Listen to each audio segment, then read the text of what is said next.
Alright, so I got it sort of working. Apparently, my audio is only going to come through one side, though.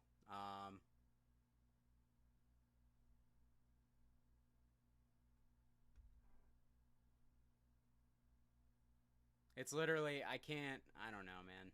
This is, this is turning into such a nightmare.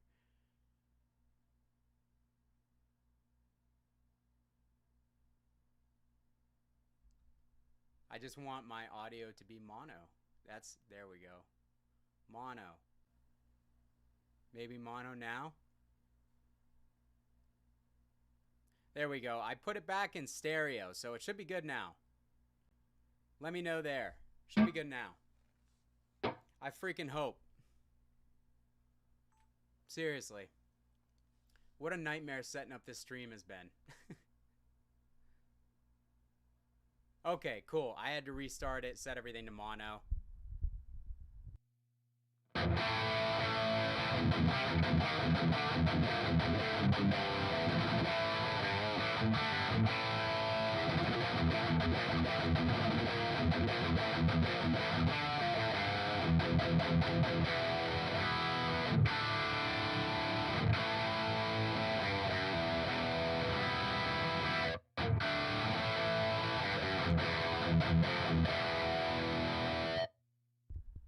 But I'm pretty sure that my audio from let's try this. How about now? This will probably sound way better. Tell me this sounds better.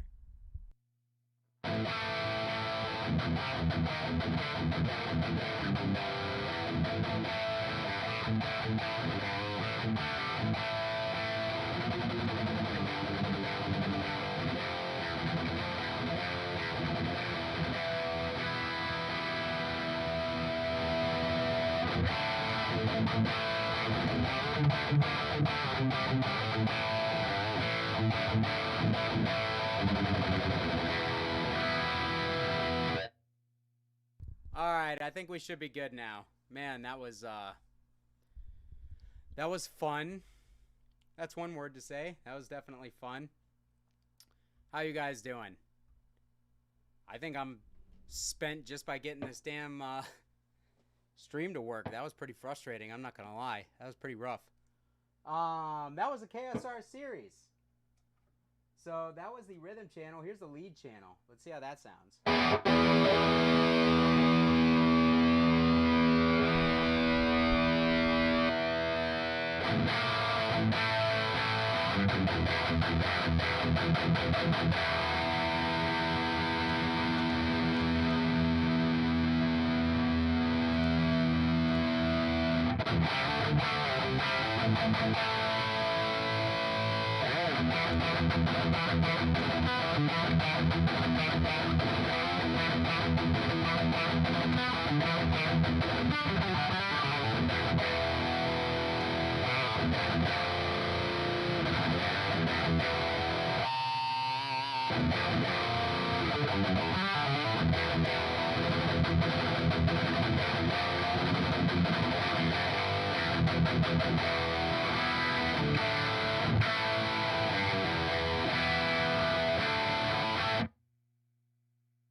All right, now it's sounding pretty good.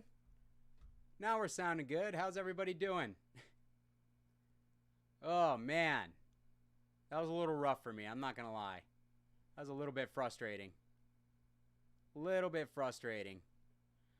But we're good now. Kyle Newstead. Man, I don't even know what that's supposed to mean.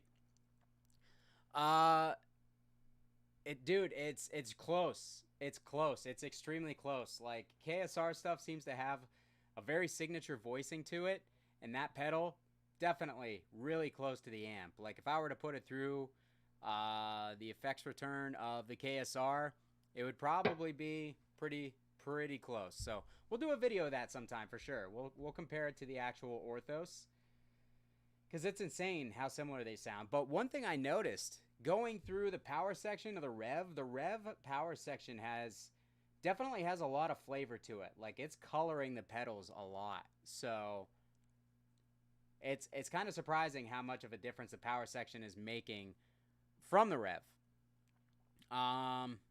Yeah. So let's hear a little bit more of that, and then you guys can hit me with some questions and let me know what else you want to see. I know it's kind of hard to see. This fisheye lens is like the only way that I can kind of get everything in the shot, because all my spaces are a little bit on the small side. So I apologize. We could probably move it forward a little bit.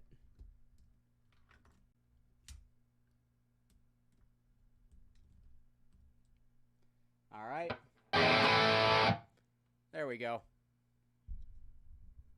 All right, so we're going to go back to the series a little bit.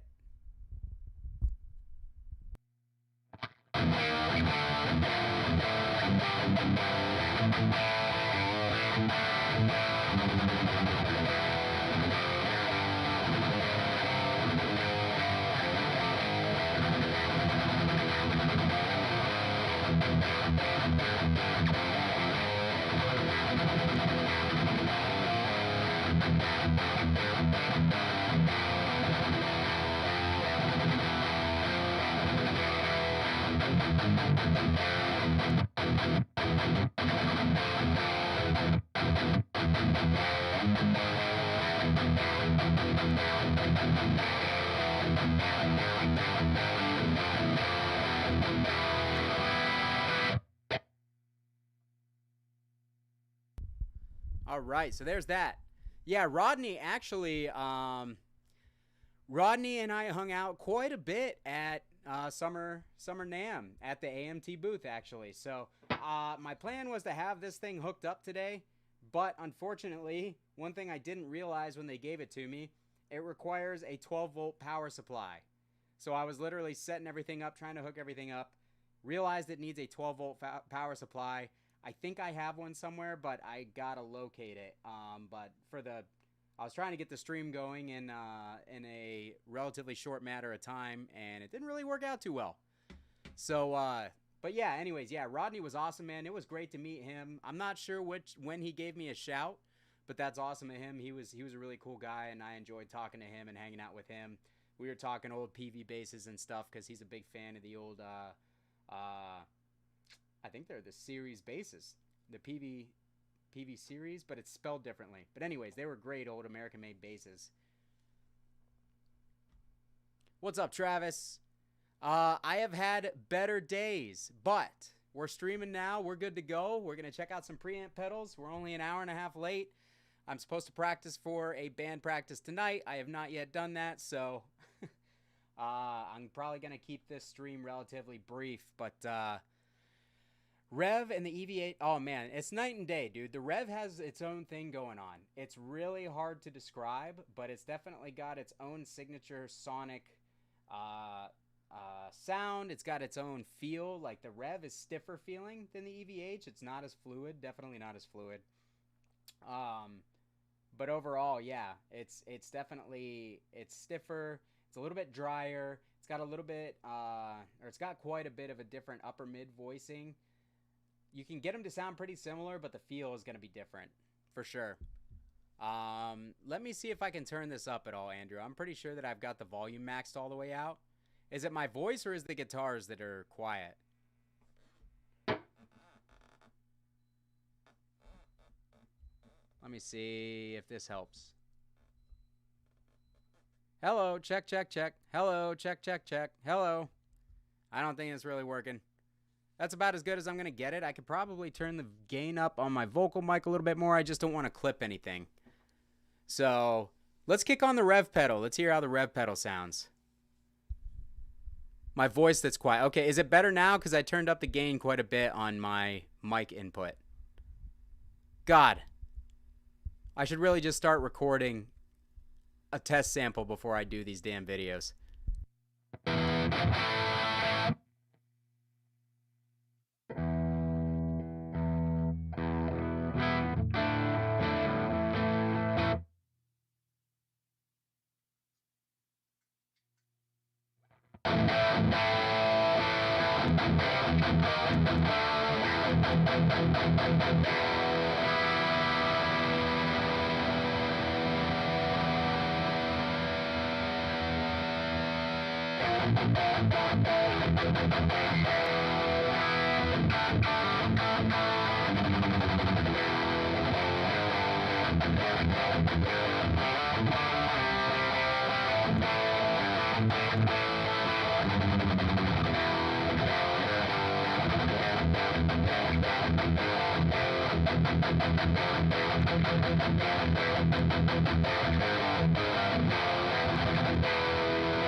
Okay, so that was the Rev G3 vMix. Okay, yeah, I'm gonna look into some more softwares for streaming, guys, because I really want to get like the all-in-one type thing working for me. I just think that it's gonna be the best to do moving forward, especially for you guys who are on like Twitch and stuff. I want to make sure that you guys can get the best audio possible, because a lot of you are gonna be wanting really good audio samples of whatever's coming through, and YouTube compresses things a lot. I've noticed when I listen back, things are very compressed. So yeah, Rev sounds amazing. The more, dude, honestly, I think the series is best, followed by the more. The more sounds really, really good. I think the more actually sounded better through the Seymour Duncan power stage than it does through this tube power amp, which is incredible. So I'll kick that one on real quick, because I'm pretty excited to play that one. It sounds really good. All right, so here we go. I'm gonna turn the mic off.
Dude, wow.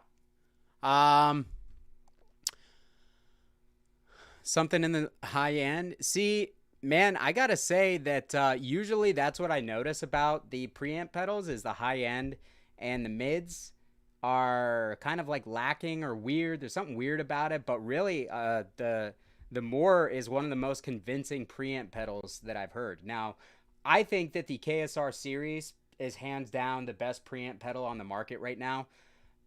I also have not tried a few of the other popular ones, but I know that the Rev is pretty high up there in terms of favorability as far as a preamp pedal goes.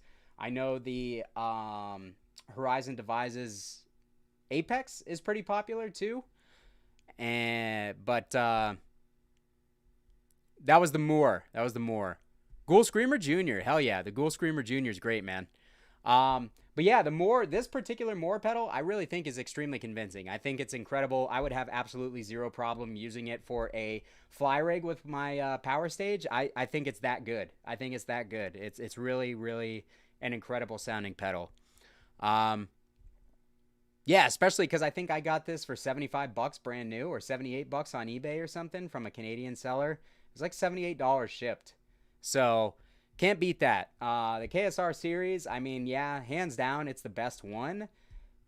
But at the same time, you're paying 4 times as much for it, and but you're getting an American-made pedal from a small company. It's just like buying a Chinese PV versus a KSR amp from KSR themselves. I mean, the Chinese PV is going to be great. It's going to sound awesome. It's going to be fairly reliable, but you're going to get a higher level of craftsmanship, and you're going to know that it was built here in the USA by a USA company when buying from KSR. So really the differences kind of apply in both situations, in my opinion. Empress Heavy pedal. Yeah, the Empress Heavy pedal is one I'd like to try. I'd like to try some of the amp tweaker stuff for sure. Everybody tells me the ISP Theta is a good one.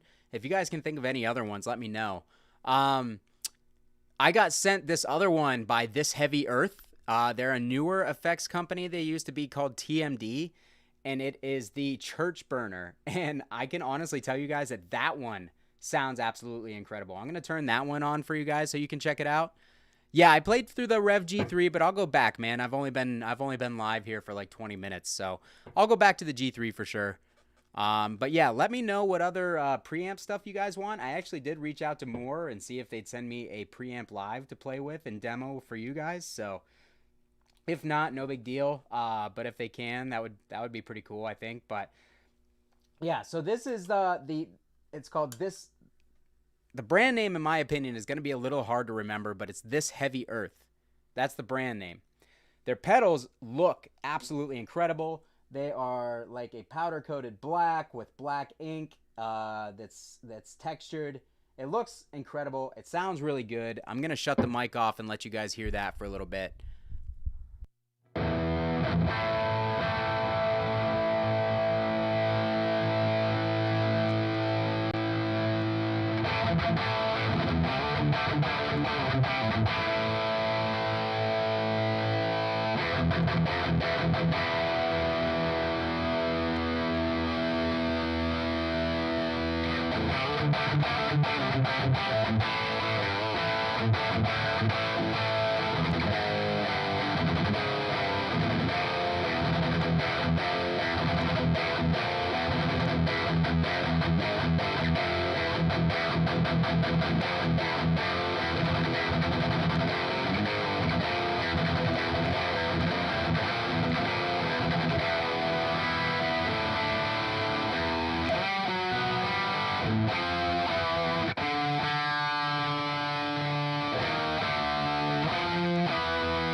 All right, so that was the This Heavy Earth Church Burner. So the thing that is cool about this pedal is it sounds good on its own, but out of every single pedal on this board, it is really the only one that takes a boost like a real amp. It's really like the only one that you can boost with an overdrive in order to shape your sound and have it feel and sound authentically like an amp being boosted. So as of right now, I don't have a boost on this board. I don't have anything boosting any of these pedals, so we're not going to get to experience that right now. But yeah, when you guys see the full demo on that pedal, you'll see what I'm talking about. It's really, really impressive. So, yeah, the Joyo preamp pedal, no, man, I haven't messed with that one. I really haven't messed with any of the preamp or the modeling pedals or anything like that. Up until recently, it was just not something I was super interested in. But now that I have the channel, it's something I definitely like to dive into more, because I'm finding that these things are really useful, especially because not everybody is a complete maniac like me and has the desire to own 50 tube amps. So, like, if you want a good flavor of everything, kind of have all your bases covered, I mean, some of these preamp pedals are really convincing. So if you want something that you can use live and for recording, if the other Moore pedals are as good as the Brown Sound 3, man, they've got some cool stuff on their hands for sure. And we're lucky as guitarists in order to be able to get that stuff. Okay, cool. Yeah, I've never played a Katana myself, to be honest, so I can't compare. All I know is it sounds really good. It sounds really good, especially when you put a boost in front of it. It's got a lot of options too. There's a couple switches on the side here that I really have yet to like play with all that much. And it's got a tight knob, so I can actually dial that down and it'll loosen it up.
All right, so Joyo preamp house, is that the one that you're talking about, Graham? The Joyo preamp house R15? I'll have to look into that one a little bit because I'm not familiar with it. A tube screamer type pedal that sounds mellow. The TS808, in my opinion, is pretty mellow sounding compared to the 9. It doesn't have as much of a high mid spike. But that's just my opinion. Yeah, I love this Explorer, dude. This thing is, if you can believe it or not, I was going to sell this Explorer last year because I really could not find a pickup that I really dug with it. It's got a kind of a soft response on the low end, but I put the Voodoo Custom pickups in it right when I started the channel. Rich gave me a pickup, and ever since then, it's pretty much been my go-to guitar. So this is a 1991 Explorer, and sounds great, feels great. Yeah, I'll look into it for sure, man. I hit them up today, or not Joyo, but I hit up Moore. I'll see if Joyo wants to do something, but never know. I don't know. I haven't got a response from either Nux or Moore yet, so we'll see. My channel's pretty small, so I don't expect these guys to want to work with me, but I got to answer a message right here.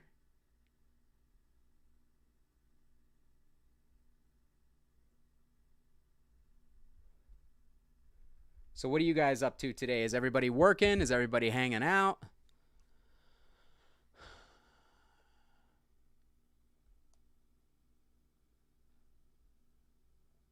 Yeah, I heard of that too, Nathan, on the 100 watt. I don't know if it works on the 50 watt though. I haven't even plugged in my 100 watt. I keep forgetting that I got it. How sad is that? It's literally sitting in my garage on a stack right now, so I got to bring that in. I got too much stuff to play with. Fishman Fluence Moderns. Yeah, I have them in a Schecter C1 Elite, which I'm going to be selling to my man Doug, who's a follower of the channel, and he's a local guy who's bought a couple guitars off me. So I'll be sad to see it go, but I know it's going to a good dude. But those the Fishman Fluence pickups are I don't know. I think they're really cool, but a lot of the people who watch my channel have complained about them. So I don't know, man. I don't know. VHT head-on reverb. Good luck, my friend. VHTs for the past 2 years have been really, really tough to come by. Not only tough to come by, but tough to come by at reasonable prices. So even if they do pop up, they're priced really high.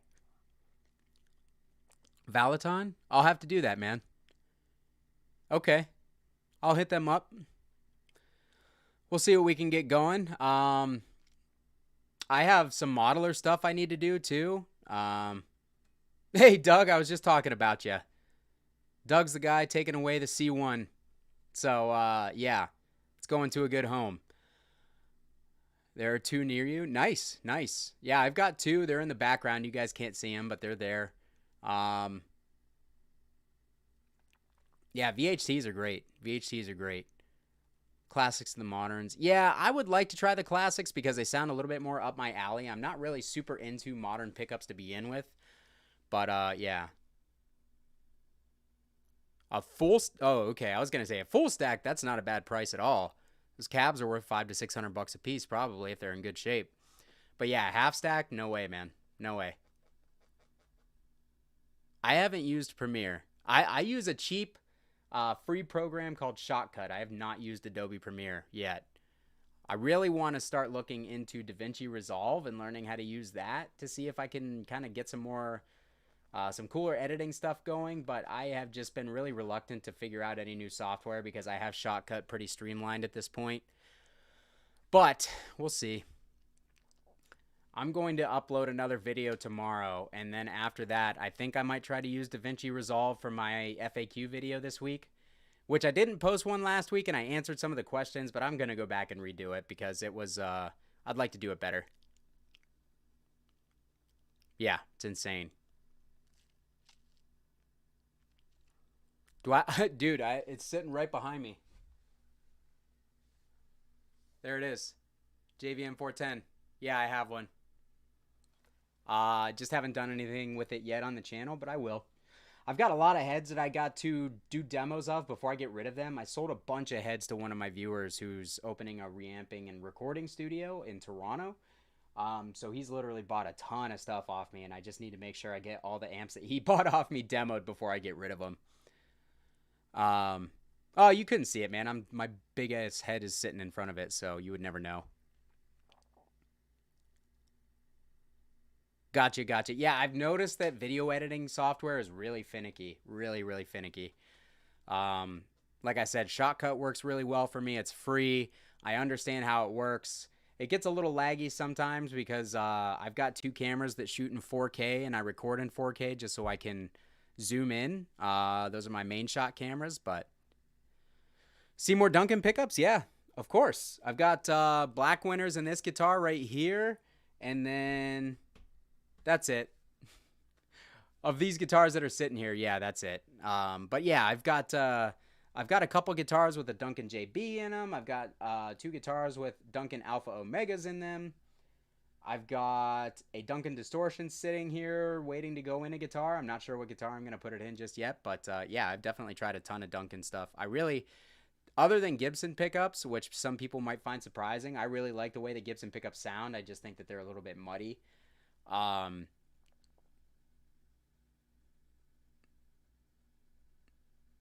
Ghost, yeah, see, I don't want that. I feel like when I render things at a high percentage in Shotcut, it turns out great. It looks really good. So, yeah, I'm on a PC, and it's probably gonna stay that way for a while because I dumped a bunch of money and built a custom PC right at the beginning of the pandemic, and it's still a pretty decently high spec one. Granted, all sorts of new hardware has come out since then, but you can't get your hands on any of it.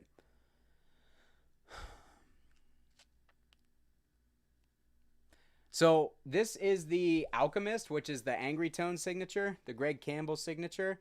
This pickup sounds really, really good. It's pretty high output. It's got a lot of low end and a lot of forward mids to it. I really like it, really like it. And the other one, I only have 2 of his pickups besides my prototype, which I need to get around to actually installing. But the other one is the Oculus, which is essentially a Duncan Omega type pickup, but it's brighter. It's not as mid forward, and it's brighter up top. So it's a really good sounding pickup as well, especially if you have a slightly darker guitar. That would be great. Yeah, PC, I don't know, man. I've got no complaints on the PC, honestly. I know Taylor Danley. I talked to Taylor a lot, and he's switching over to Mac because he was having driver issues and stuff. On my PCs, they're rock solid. I have 2 custom built PCs that I built myself and kind of spent some time swapping around the memory and everything to make sure that everything was like super compatible. And once I got everything working, like, dude, I never have issues with drivers. I never have issues with crashes. My PCs work great. So you can't see it, but my one custom one is right down under this desk. Give you a nice crotch shot there, but yeah, that's the one custom PC I have built, and the other one is the one that you guys see in some of my videos in my upstairs streaming area. This is literally, I call this the gear dungeon because it's just my unfinished portion of my basement. This is the only place I have to store most of my stuff. Joyo Bantamp Vivo is the more preamp. Interesting. Okay. You're sick of watching pickup reviews? Well, it's a good thing I haven't done any yet then, I guess, huh? Yeah, JB. Yeah, JB. I usually can like a JB in the bridge. I don't know. It depends. It really does depend on the guitar. Depends on the amp. Depends on the tuning. Gabriel, I am on Twitch, but I had to cut my Twitch stream because I was using Restream and it just was not working with my audio interface for some reason. It was doing all sorts of goofy stuff. So we're just on YouTube for today, but I'm going to figure out how to get on Twitch. I'm actually going to put my username so you guys can go follow me. And now that I am technically full-time with this channel, I'm sticking more time into my videos. I'm uploading more often. I'm doing more streams and everything. But this kind of leaves me a little bit extra time to pursue some stuff that I've always wanted to. And one of them is, you guys are probably going to laugh, but like retro gaming. There are a lot of Nintendo, Super Nintendo, and like Genesis, what the hell am I saying? Genesis and N64 games that I've always wanted to play but never had the time to. So I think I'm just going to do a little Twitch channel based around me playing retro games, like revisiting some retro games that I liked, playing some that I never got to. And, you know, it may be terrible and it may not catch on at all, but gives me an excuse to schedule some time to play games, because really I don't have any time to play video games unless I actively say, like, I want to play this for an hour. So, yeah, GoldenEye would be dope, but appreciate it, Gabriel. I appreciate that, man. Seriously, I appreciate all you guys. I still can't believe that, you know, 36 people come on just to hang out and talk gear with me when I do these live streams. That's really cool. But yeah, I'm trying to let my personality come out of its shell a little bit more, because I'm actually a really, really like goofy guy. And I'm sure you guys probably see that in some of my videos, but I haven't like fully opened up yet because I'm just really getting used to doing all this. So, I'm a ridiculous person, honestly. So I'm kind of hoping that, like, not just directly talking to a camera, like playing games and having other things going on around me will kind of help me open up a little bit more in front of the camera, and just get a little bit more comfortable with it, but we'll see.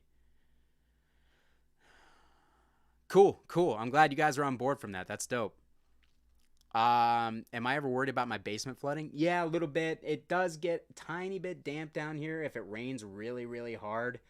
But otherwise, we have a French drain in here, and this basement is never flooded out. So I try to keep everything super expensive off the floor, aka the amps. I mean, the cabs, I would hate to see those get trashed too, but the amps are mainly what I'm worried about, because half these cabs I got for free. So, but that doesn't mean that I want to see them destroyed just for no reason either. So yeah, the game stuff on YouTube, I mean, here's the thing. I don't know what I need to do there. Like, I feel like I'd have to start a separate channel in order to do that. Because I don't want to do non-gear related stuff on this channel. I want this channel to be focused on gear. But that's just me. Yeah, I don't know. You guys tell me what's a good plan.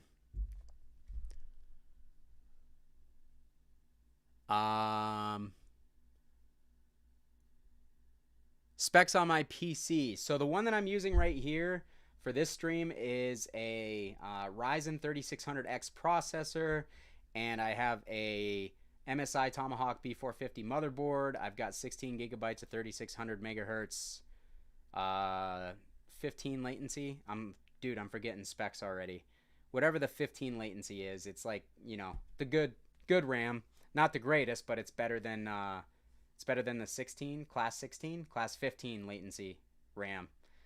Anyways, the GPU is a 1080 Ti, so it's pretty decent. It plays most modern games at high settings, like 140 frames per second ish on 1080.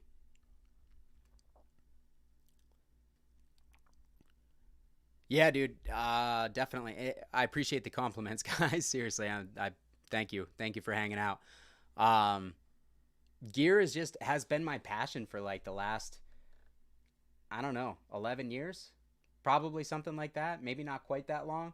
I definitely went through spells where I didn't care about it as much. But from like 2015 on, dude, like that's where my collection went from 2 Mesa cabs and 2 PV amps and a Gibson Les Paul to what you guys see now. So I've built all this in 6 years. So it's pretty incredible, honestly. I'm actually at the point where I'm like, dude, I gotta get some of this stuff out of my house because I have way too much crap. Like, way too much crap. Convince Hunter. I should. I have a chat with Hunter. I could ask him, but he seems like a busy dude, so I wouldn't know how to go about that. But I don't know. Yeah, if it's something he's into, I don't know how we could do something like that. I'm always down for collaboration stuff. I like collaborating with other YouTube guys.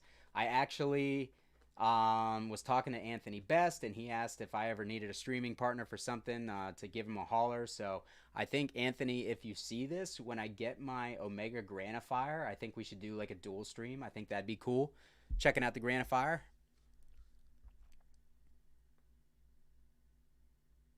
Yeah, that's what I think too, man. I could dual stream, but again, I wouldn't want the gaming stuff to be on my gear channel. I would have to create a second YouTube channel, but I would really just kind of want everybody to go to Twitch for that. I don't even know if I'm gonna do it yet, to be honest. But we'll see. I don't know if like Vintage Gaming has any sort of following on Twitch. I know that Twitch, you kind of have to like work within certain channels for them to like promote your channel, and if I'm playing vintage games on emulators using screen capture technology, I don't know how fondly they're gonna look at that, but who knows. I'm actually unemployed at the moment, man. I do not have a job. I actually just got let go from my place of employment that I worked for just over 5 years about 3 weeks ago. So I'm not working at the moment, but before I was a logistics manager for a construction equipment company. But I also kind of, had other ways of making money as well when it comes to gear and stuff like that. So I kind of took my money and used it to make more money instead of just spending it on stuff mindlessly. Like, I saved up a lot and used it in order to just make more money. I invested in stuff that got me a net gain. So it's a really smart thing to do if you have capital to invest. Invest in something that'll make you money. I've been talking for a while. Do you guys want to hear some tones? I enjoy talking to you guys, but I feel like anybody who comes here to watch this video is going to be disappointed with how little pedals we're putting out there. Somebody else asked me to play the Rev G3 again, so I'm going to put the Rev G3 on.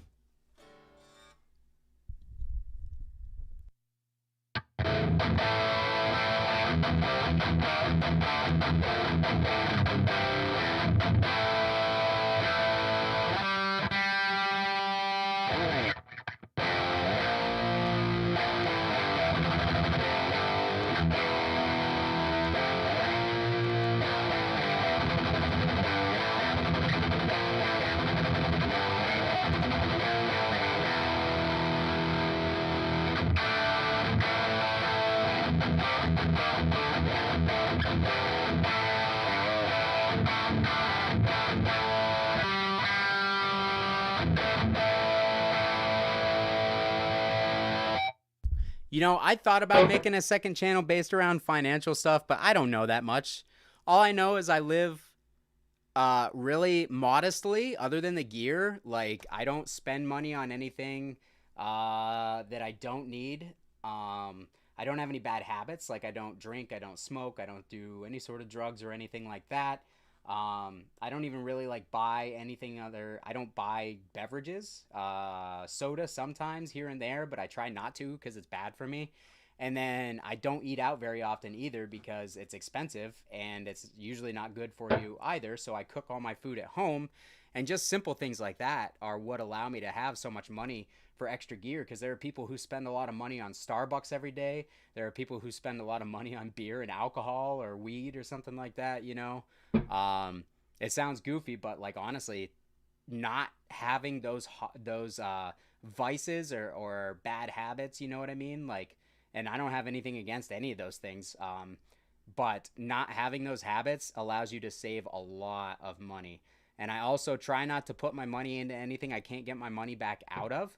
So like when I buy video games, I always buy physical copies, and then I'll play it, and then as soon as I'm done playing it, I will sell it. Therefore, I'm not buying a $60 game and just letting it sit until it's worth $5. I'll buy it, I'll beat it, and it's still worth $50, and I'll resell it, and I only had $10 into the game. And you know, it's just stuff like that. I just try to buy things that I'm gonna get a return out of. So it's funny because I built these high-end gaming PCs, but like I don't play really new games on them because I'm not willing to spend the money that new games cost, because you can't get your money back out of PC games because they're all downloadable.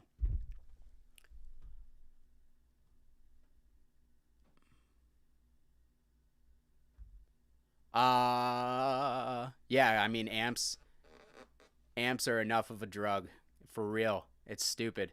Yeah, the Valve State 8100, Derek Verici has one of those, so I will definitely be demoing one of those pretty soon. So yes, absolutely. I've got a few other solid state amps that we'll get on the channel here very soon. Let me kick in the KSR because people are asking for that. All right, we are on the KSR lead channel.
I'm struggling playing today, guys. I apologize.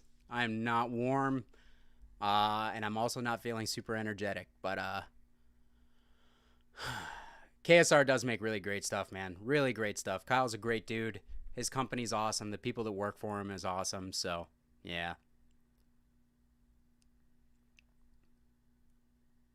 Yeah, the Grandifier is incredible, and the great thing about a Grandifier is the lead time is so long on them. Like mine, I'm supposed to be getting it sometime within the next 2 weeks here. When I finally get it, like, not that I'm gonna want to resell it, but like people are reselling them for more than they cost new because I've been waiting for mine for almost 5 months at this point, and you know, it is what it is. I know that going into it, I'm not upset about it, but there are people who are willing to pay uh, basically to skip the line. So I don't have any advice, man. I'm not a good guitar player. Don't take advice from me. I've been hacking my way through this channel since I started, so um, I have no tips. I usually don't warm up before I play for my videos or anything like that. It's just some days your body's not there and you're not feeling it, and there's not much you can do about it, man. So just take it as it is. Usually for me, that's a good sign to not play because I'm gonna get frustrated. If I try to warm up and try to get into it for a little bit and it just doesn't get me anywhere, I still feel sluggish and sloppy, then I'll put it down and I'll come back to it later in the day if I feel better, or I'll come back to it the next day when I feel better. Doug, I'm talking to somebody about the designs right now. So, hoping to have some sort of update. I'm hoping to have something in the next like 2 to 3 weeks, guys. Gonna have some merch, coming up. So, you know, any revenue that I can get from the channel will help now because I do not have a job. I am okay financially. Like, I'm not struggling, but at the same time, I no longer have a steady income stream. So I definitely have to work ways like that. So you guys joining the Patreon, you guys sending super chats, you guys buying merch that I'm eventually going to have, that's all going to be huge, and just me making ends meet moving forward. So I appreciate that, especially all you guys who want to buy merch. I think that's rad. I'd love to see some of the t-shirts in the wild.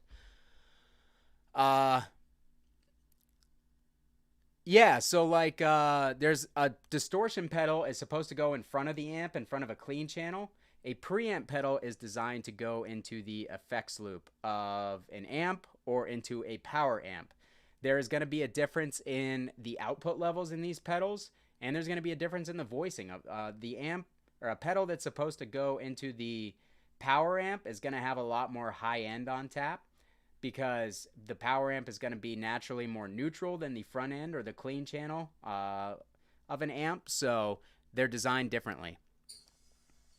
No news on the IRs yet, but they're coming, man. I promise.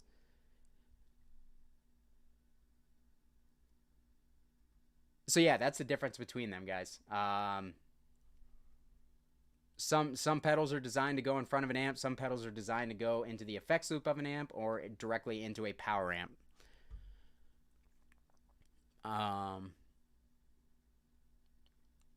So yeah, I think that's about all I got today, guys. Do you guys want to hear one more thing before I go? Because I'm about to peace out for the day. I got some stuff I got to get to. If there's any pedal you want to hear again real quick, I'll play one more riff on that pedal and then we'll call it a day.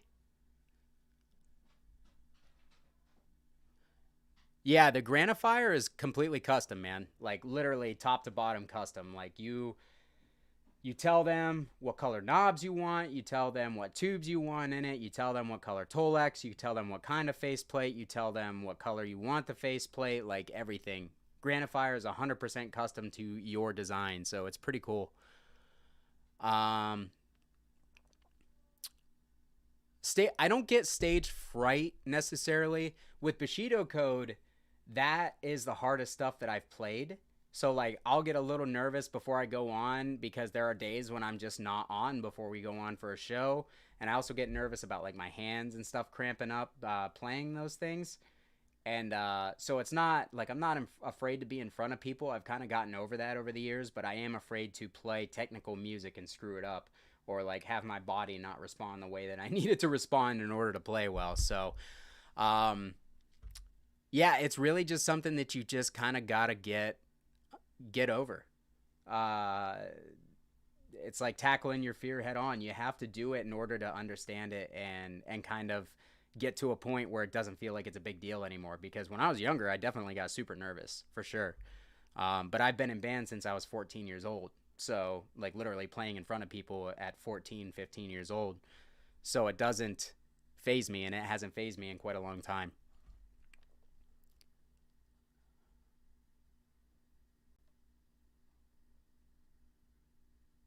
Yeah, I mean, those things apply. Those things apply, Solar. So, yeah, Luke, come back for the next one. Thanks for hanging out, guys. I'm going to play La Boga Mr. Hector. I haven't played one directly, but my friend Jason, that you guys have probably heard me talk about before, he has one, so I'll be playing one soon.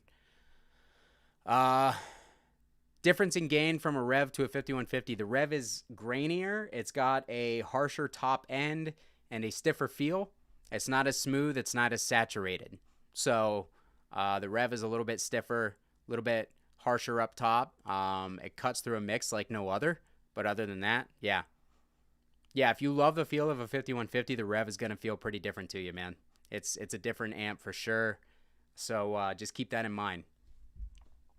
Yeah, the 5150 smooth and saturated. If you like that, take a look at the other PV stuff. Take a look at the PV Ultra series because those are all very smooth and saturated as well. The Triple X, the JSX, the Ultra Plus, all those amps are nice and smooth and easy to play. All right, I'm going to call it a day, guys. Nobody else is requesting anything else, so thanks for hanging out. Appreciate you guys being here, and I'll catch you again sometime soon. Hope you guys have a good day.